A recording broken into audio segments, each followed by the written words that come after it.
This is more of like follow-up question on what I had asked you a few months back. तो दो question sir इस तरह से हैं कि फर्स्ट क्वेश्चन इज लाइक जैसे मैंने पिछली बार आपको पूछा था कि क्या रिलीफ रैली में भी Nifty high high time touch कर सकता है कि नहीं, और आपने बताया था कर सकता है, एंड आपने बताया था बहुत अच्छी तरह की इसमें ये शायद ऑल टाइम 18600 क्रॉस भी कर लेगा जो इसने कर लिया, और काफी लोग और इसमें इंडेक्स भी बढ़ेगा ओवरऑल बेसिस पे, but counter wise sector wise तोड़ा जाएगा, तो ये आपने क्लियरली बताया था, which is what exactly has happened sir. तो सर हाँ हम जी। जो आपसे जुड़े हुए हैं जो पीएस के थ्रू और जो कनेक्टेड हैं, तो उनको तो आपने पहले ही बता दिया था कि शायद ये बढ़ेगा, ओवरऑल इंडेक्स बढ़ेगा, लेकिन काउंटर वाइज बढ़ाएंगे और तोड़ेंगे, parallelly they will do that. But काफी रिटेल इन्वेस्टर्स हैं सर जिन्होंने इन्वेस्ट किया होगा ओवरऑल इंडेक्स देख के, तो sir what what should they do now actually, वो उन्हें कैसे सपोर्ट मिलेगा, कहाँ से उन्हें ये हेल्प मिलेगी कि दे कैन, बिकॉज वो तो शायद फर्स्ट के looking at the overall index which is going up, so this is हाँ फर्स्ट सर, क्वेश्चन। मतलब ये एक पेन एरिया रहता है। बिल्कुल, आप ही की क्वेरी थी आई थिंक। रिलीफ रैली का शायद वेबिनार हुआ था ताज़ा ताज़ा, एंड उसके बाद शायद आपका कोई वीकेंड इंटरेक्शन पे शायद पोर्टफोलियो एजुकेशन में या वेबिनार में शायद आपने पूछा था। एंड एक्चुअली मैंने शायद एक बार आंसर भी किया था कि अगर हम 2008 से लेके till date different different times पे जब भी मार्केट में मैनेजमेंट करा गया है काउंटर का, तो ब्रॉडली 4 बार निफ्टी को तोड़ते हैं, मगर 5वीं बार निफ्टी को नहीं तोड़ते, काउंटर को तोड़ते हैं। एंड इस बार भी मेरे को इसी चीज की उम्मीद लग रही थी, और रीजन बड़ा क्लियर था कि इंडिया से एफआईआईज जो बाहर भाग रहे थे, एंड उनको एक चीप वैल्यूएशन पे अगर माल उठाना है, तो वो डेफिनेटली बाहर निकलेंगे, और उन्होंने चीप वैल्यूएशन में काउंटर वाइज तोड़ना ही तोड़ना था। मगर अगर वो काउंटर वाइज ना तोड़ते और ब्रॉड निफ्टी टूट जाता, तो जो रिटेल आदमी हिंदुस्तान का है, वो शायद म्यूचुअल फंड में लगाने से डर जाता, या वो मार्केट की पार्टिसिपेशन करने से रुक जाता, जो कि गवर्नमेंट इस टाइम पे अफोर्ड नहीं कर सकती थी। गवर्नमेंट या मैं सेंट्रल गवर्नमेंट की बात नहीं करूंगा, मैं कहूंगा रेगुलेट मतलब द मार्केट मेकर्स, जो मार्केट के बड़े लोग हैं, वो इस चीज को अफोर्ड नहीं कर सकते। इसलिए मेरे को एक अंदर से एक फीलिंग थी कि यहाँ पे ऑल टाइम हाई लगाना चाहिए इनको, और काउंटर वाइज तोड़ तोड़ के लगाना चाहिए। एंड मैं इनफैक्ट पीछे मनी कंट्रोल की भी एक पीछे रिपोर्ट देख रहा था। उस मनी कंट्रोल की रिपोर्ट में लिखा हुआ था कि 5 स्टॉक्स जो HDFC bank, HDFC limited, TCS, Infosys and Reliance industries, ये 5 स्टॉक्स ने 52% रीसेंट रैली इन निफ्टी को कंट्रीब्यूट किया है, 52%। एंड जो नेक्स्ट 10 स्टॉक्स थे, उन्होंने 35% कंट्रीब्यूट किया है। इसका मतलब ये अगर हम देखें, 15 स्टॉक्स ने 90% ऑफ निफ्टी रैली को कंट्रीब्यूट किया है। एंड बाय द वे, जो कि मनी कंट्रोल ने मेंशन नहीं किया, 15 स्टॉक्स में से 12 स्टॉक्स ऐसे हैं जो अभी भी अपने हाई पे नहीं है। जैसे कि रिलायंस की अगर हम बात करें, रिलायंस अभी भी अपने हाई पे नहीं पहुंचा। इन्फोसिस अपने हाई पे नहीं है, मतलब इन्फोसिस का हाई 1900 था, अभी अंदाजन 1650 पे पहुंचा हुआ है। टीसीएस का हाई अंदाजन 4000 था, वो 3300 के करीब है आसपास। एचडीएफसी लिमिटेड का हाई आई थिंक 2900 था, वो भी उस हाई से बहुत दूर है। एचडीएफसी बैंक का भी हाई उससे बहुत दूर है। यानी कि ये सारे 15 स्टॉक्स में से 12 स्टॉक्स ऐसे हैं जो अपने हाई के आसपास भी नहीं है, वो अपने हाई से भी 20% नीचे है, 15% नीचे है। मगर they have contributed, how beautifully the counter has been managed.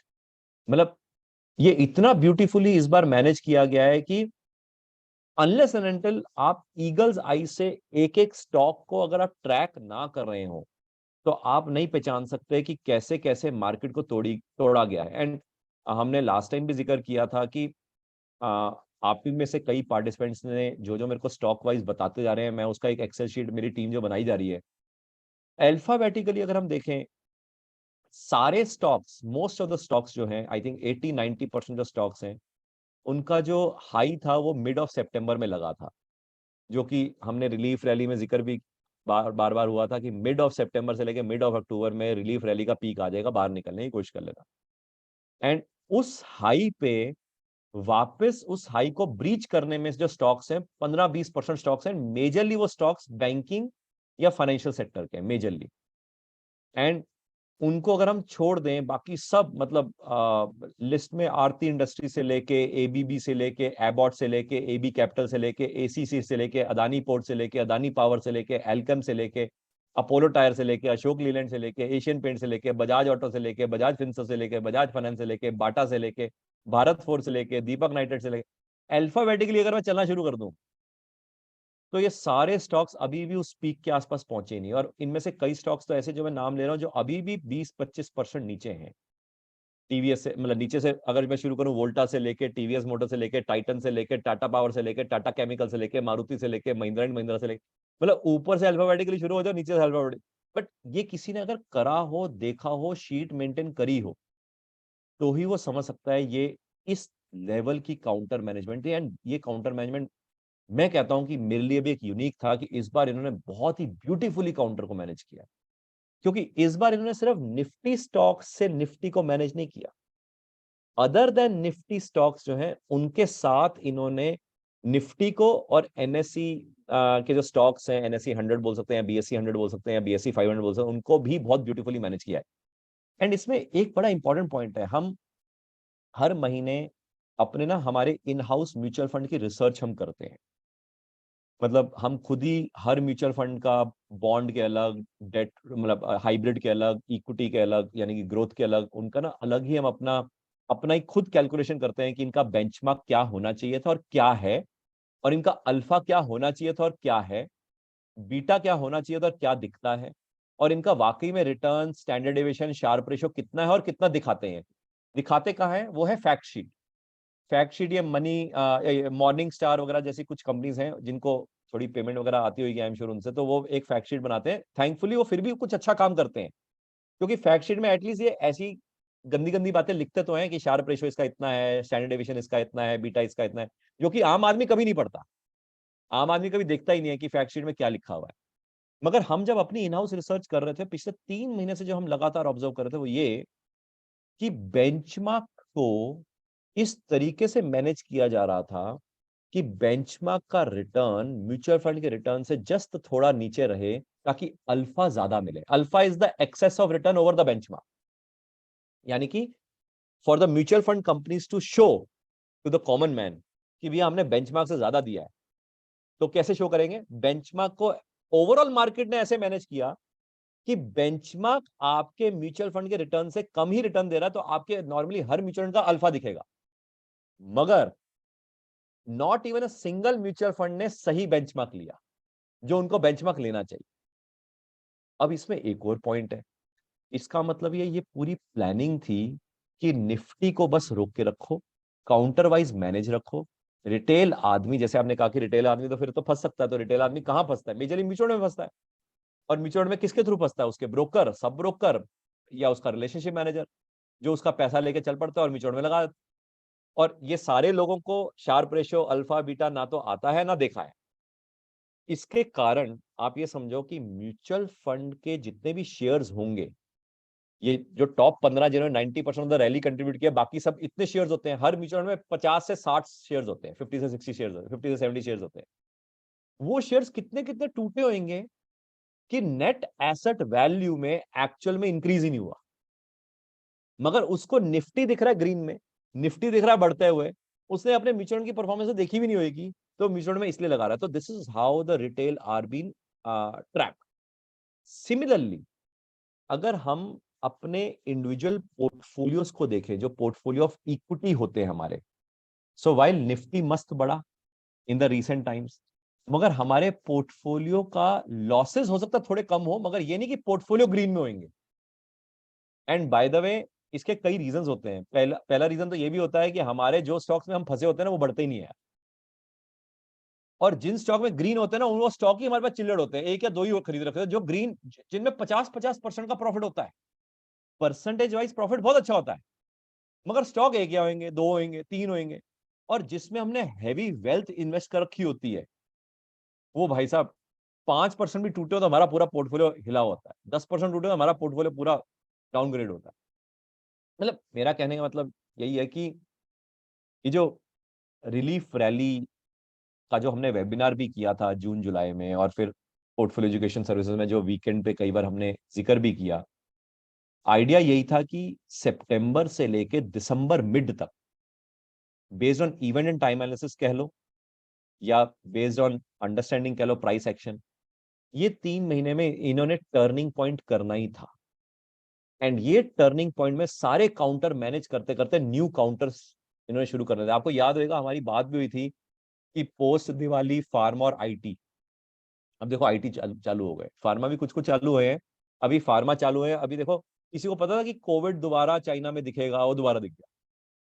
अभी मैंने एक और कहा था इवेंट टाइम में कि जानवरों की बीमारियां, वो अभी दिखी नहीं है, अभी वो भी, उसकी भी न्यूज अभी वेटिंग है, अवेटेड है, अभी वो भी शुरू होएगा। तो यानी कि ये सारी चीजें मेरे को लगता है कि बड़ी इंपॉर्टेंट है। एंड इसीलिए जिनका भी पोर्टफोलियो रिव्यू हमने स्पेशली आफ्टर अप्रैल मई के बाद किया, तो मैंने उनको हमेशा यही कहा कि सितंबर मिड तक बैठे रहो। क्योंकि नॉर्मली हम जब पोर्टफोलियो रिव्यू करते हैं पोर्टफोलियो एजुकेशन में, तो मैं नॉर्मली ईयर मार्क ऐसे करता हूँ ना, रेड है, येलो है, ग्रीन है। ग्रीन है रखे रखो, येलो है 5-10% पे निकल जाना, रेड है बाहर निकलो।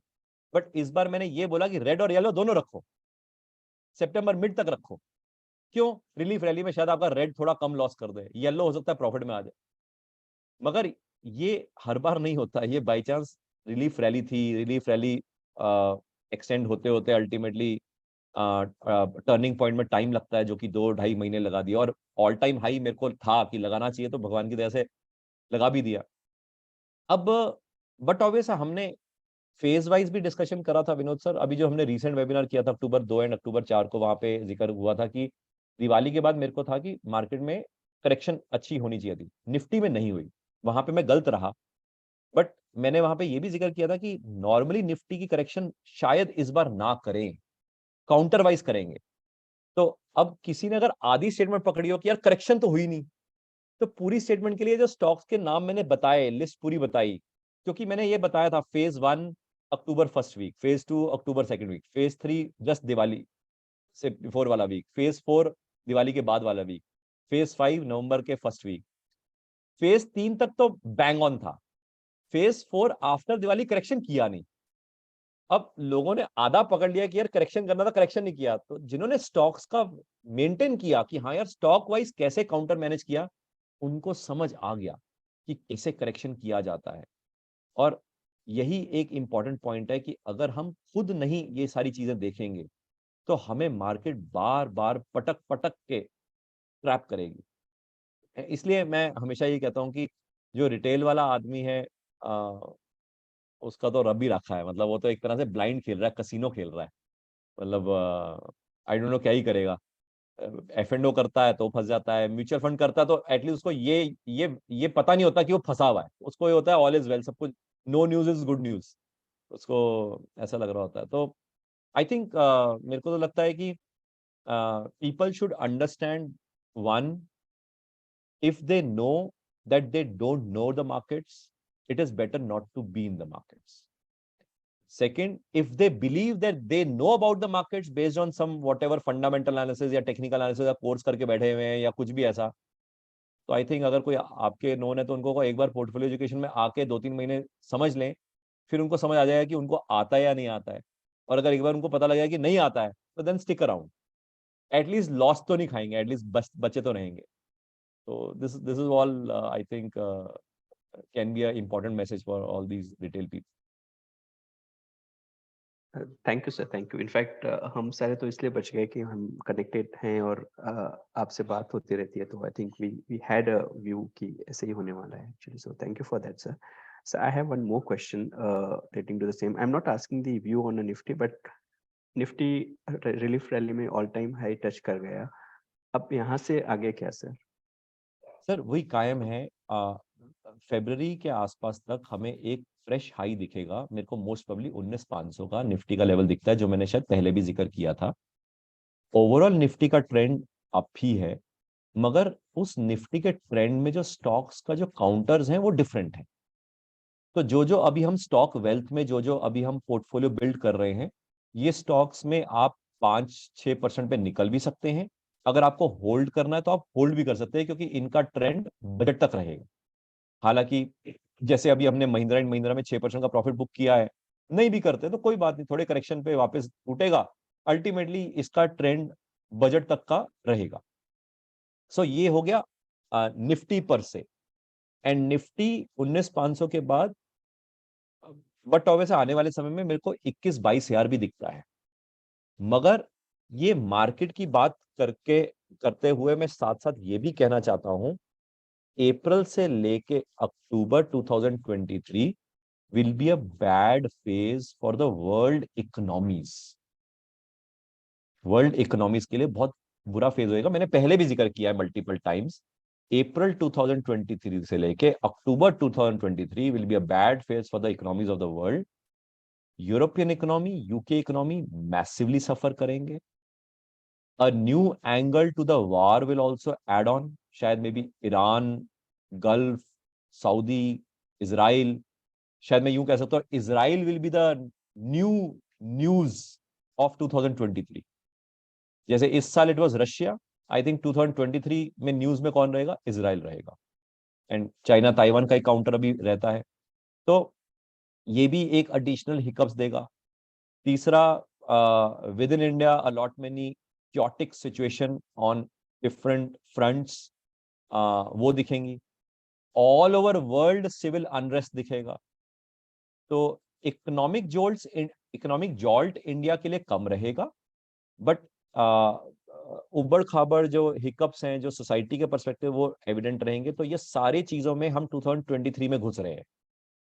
सो 2023 में हमारी सीट बेल्ट थोड़ी और टाइट रहनी चाहिए।